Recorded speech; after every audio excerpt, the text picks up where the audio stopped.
All right, so first video, we talked about me hitting this number 25 years, and it says that I am an Olympian. For those that don't know, I will talk about that more later. But in this video, part one was understanding how I landed the job. What are some things that I've learned from the job? I'll talk a little more in depth in that part three, but today, ladies and gentlemen, is all about the conexiones that I've made here at Nike for the past 25 years and how grateful and insightful it has been to not only be a leader at some point in retail, but learn from other leaders in retail as well in the current space that I'm in corporate. It's been an amazing 25 years. Let's get into these conexiones. Let's go.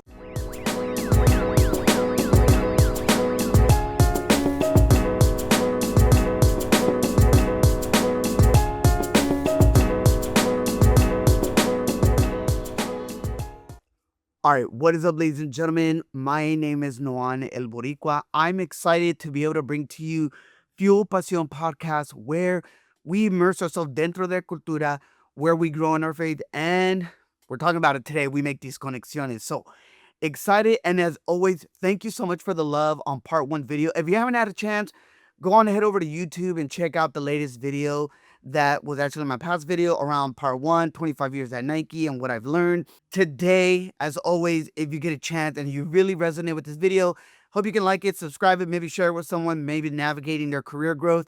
I would really appreciate that. Now, I'm excited to get into this because of the fact that here at Nike and the opportunity that I've had and really to be able to grow is giving me the opportunity to meet a lot of amazing people. As always, and I'll put some photos up here.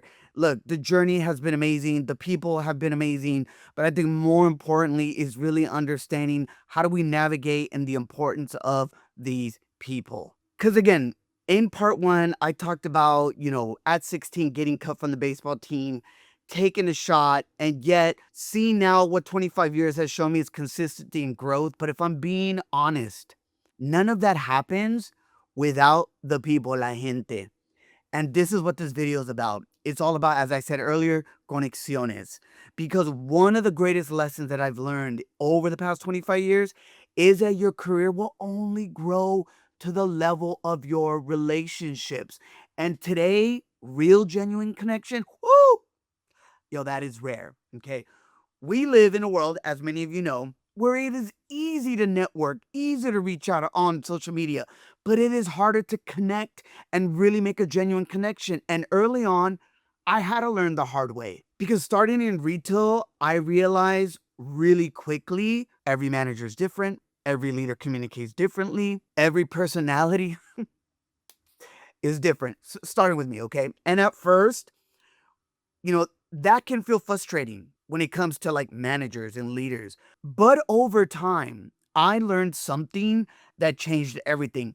Here's the thing. If I wanted to grow, I had to learn how to understand people. That meant asking better questions, not just trying to prove my point, but to try to understand theirs.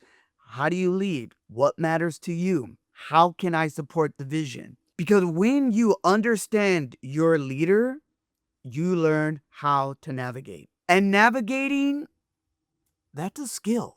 Now, I want to say something very clearly because I think a lot of people need to hear this. For the most part, your manager is not out to get you. If anything, they are trying to get the best out of you. Now, are there challenges? Oye, siempre hay, of course. And I think for me, I look at my tenure and have I had, a lot of different leaders? Absolutely. But what I've come to understand out of the 25 years of different leaders is that even with different styles, the goal was the same. What was it? To grow the business, to grow the people, to get after these goals, right?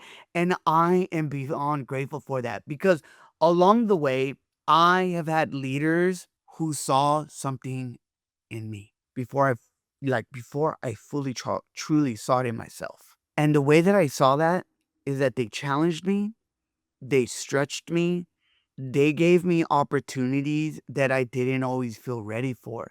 And I want to share, I really want to say when I had the chance to finally become a leader myself here at Nike Retail, when you're in the retail side of the business, there's like different levels of leadership. One is like specialist, coach, assistant head coach, and then head coach or senior head coach.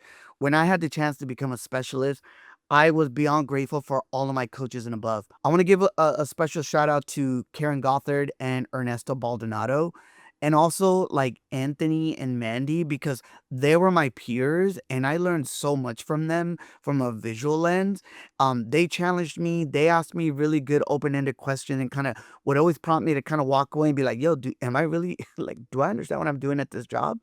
But I'm so grateful for them, and to be able to see them where they're at today is amazing. When it came to Karen, I think, and I've shared this many times in other videos, Karen really truly understood how to like put her people in the right places and allow them to really just grow. She never really was like, I guess it sounds really bad, but like she was never like a micromanager. She kind of allowed and gave you space with the right boundaries and with the right calculated risk and filters, which was amazing. And I could totally go into that, but for the sake of this video, that really unlocked a lot in me, that she allowed me to be able to go to different stores.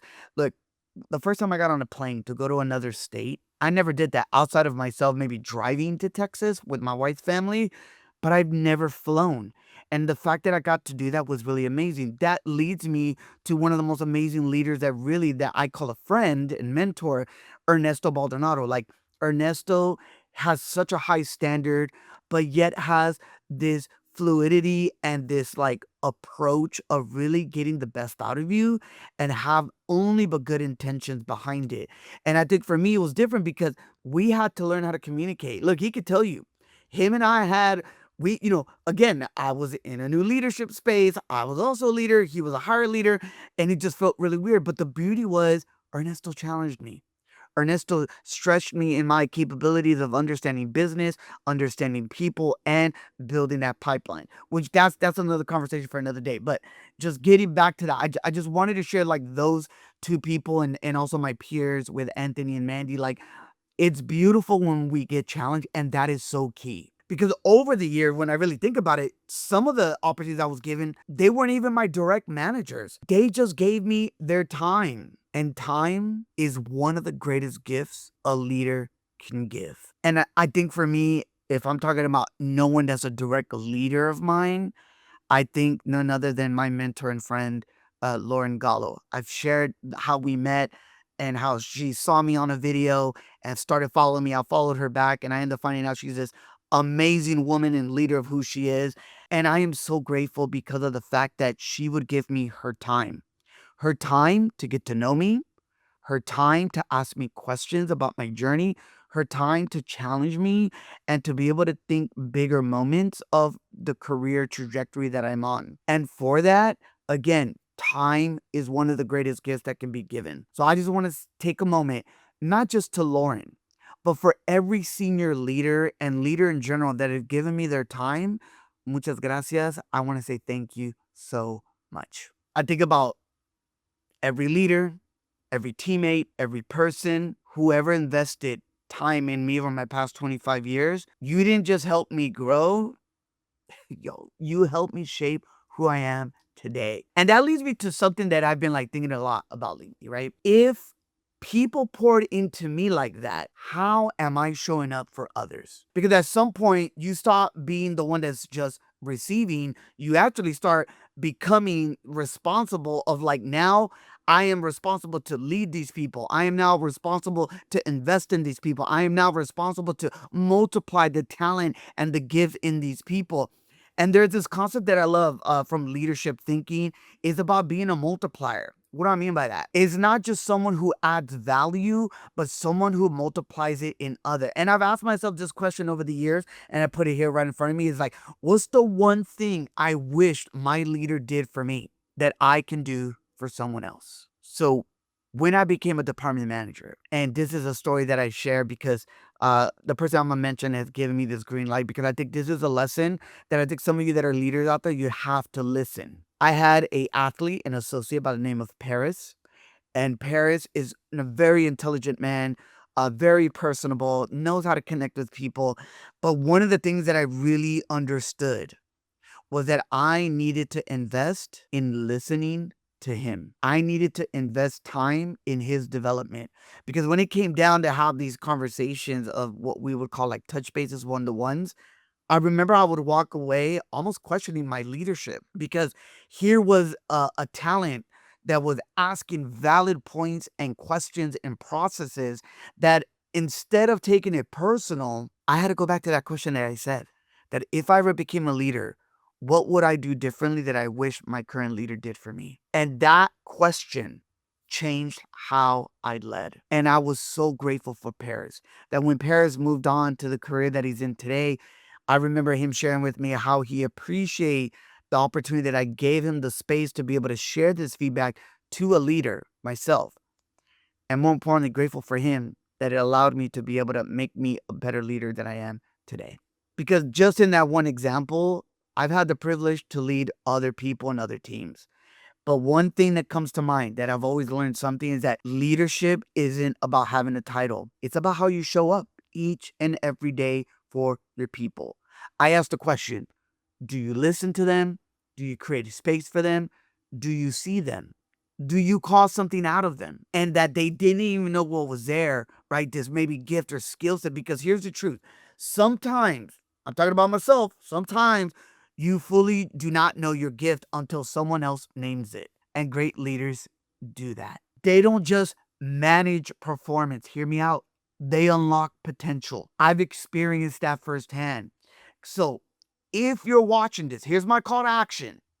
And you're navigating your career, can I give you something practical? If there's anything that you can do, learn your voice, know your skills, but also learn people. Because your ability to connect will open doors that your resume could never do. And if you're in a position to lead, I'm calling you out, don't just lead for results. Lead to develop people. Give your time. Give your presence. Give your belief in each and every one of them. Because here's the thing, uno nunca sabe. You just never know how one conversation can change someone's trajectory. And I think for me, 25 years later, I am so grateful for the conexiones, the people that I've connected with, because they didn't just help me succeed, they helped me become the person and leader and professional that I am today. So the question is, how do I do that for others? Because none of this was meant to stop with me. This is why part 2 video is about the people, and it's about the conexiones, and it's about learning your voice and your presence, that it matters.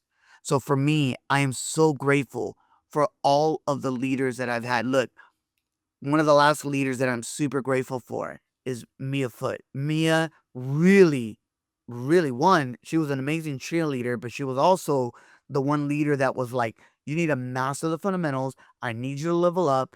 And yes, work hard, but we're also going to play hard. I am grateful for the ambiguity of allowing me to really explore some of these gifts and talents and to be able to be invited into certain spaces because of my leader, Mia. Mia was very hard as a leader. She had very high expectations. So I needed to make sure that my day-to-day work was a 100% done. So maybe you can relate. Maybe you've had a leader like that. My hope is that you are now taking what you've learned and the opportunity that they've given you to now lean into some new spaces. And I want to talk about that in my last video.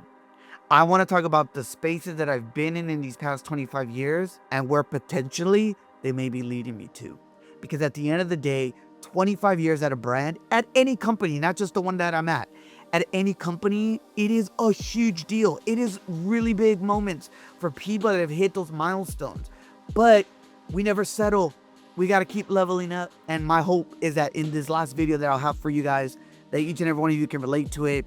And my hope is that you have that hunger, that drive, and that motivation, just like I do today, because of the conexiones, because of understanding how to land this job and navigate the foundational pillars of having a career, but also how do we level that up and really think bigger picture of the calling that God has given you. As always, I want to say thank you so much for just tuning in. I don't know why I'm keep making all these noises, but I want to say thank you so much. I keep clapping and slapping and all this good stuff. I'm just really honored because I can make this video super long about every single person that has invested in me, has given me at least 5 minutes of their time. Thank you. If you really enjoyed this video, maybe you want to see some other ones, head on over to fuelpasionpodcast.com. Pero, como siempre, I want to say, immerse yourself dentro de la cultura. Make sure you always grow in your faith and make those conexiones, just like we talked about today. Because you never know where it might lead you to. Como dice mi abuelita, que Dios te bendiga.